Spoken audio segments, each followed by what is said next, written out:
name is Dr. Anthony Levatino. I'm a practicing obstetrician-gynecologist and I've performed over 1,200 abortions. Today I'm going to describe a second trimester surgical abortion called dilatation and evacuation, or D&E. A D&E is performed between 13 and 24 weeks of pregnancy. After administering anesthesia, the abortionist uses a weighted speculum, like this one, that opens the vagina widely. Because second trimester babies are so large, this greater access facilitates a late-term abortion. Late-term abortion requires that the cervix be prepared 24 to 48 hours in advance with laminaria.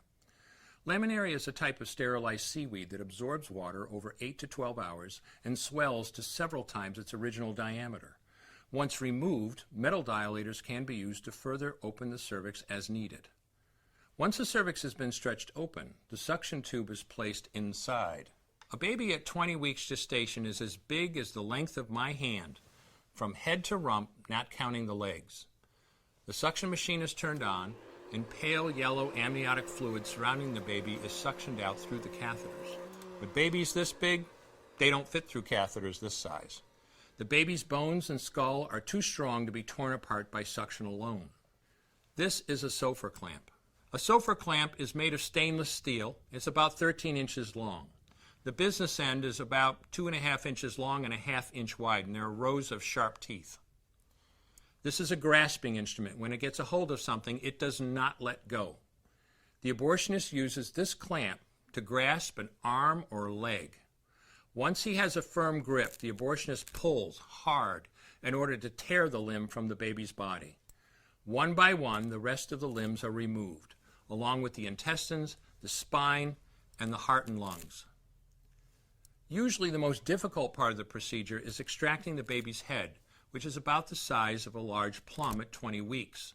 The head is grasped and crushed. The abortionist knows he has crushed the skull when a white substance comes out of the cervix. This was the baby's brains. The abortionist then removes skull pieces. He removes the placenta and any leftover parts of the baby with a curette, scraping the lining of the uterus for any remaining tissue. The abortionist then collects the baby parts and reassembles them to make sure that there are 2 arms, 2 legs, and all the pieces. Once all the parts have been accounted for, the abortion is complete. For the woman, this procedure carries a significant risk of major complications, including perforation or laceration of the uterus or cervix, with possible damage to the bowel, bladder, and other maternal organs. Infection and hemorrhage can also occur, which can even lead to death. Future pregnancies are also at greater risk for loss or premature delivery due to abortion-related trauma and injury to the cervix. As I mentioned at the beginning, I'm Dr. Anthony Levatino, and in the early part of my career as an OBGYN, I performed over 1,200 abortions.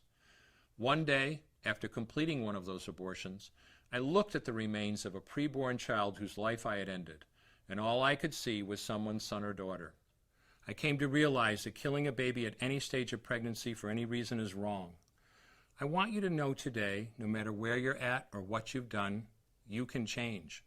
Make a decision today to protect the preborn. Thank you for your time. I will no longer do any more abortions. When you finally figure out that killing a baby that big for money is wrong, that it doesn't take you too long to figure out it doesn't matter if the baby is this big or this big or this big or maybe even this big, it's all the same. And I haven't done any since then, and I never will.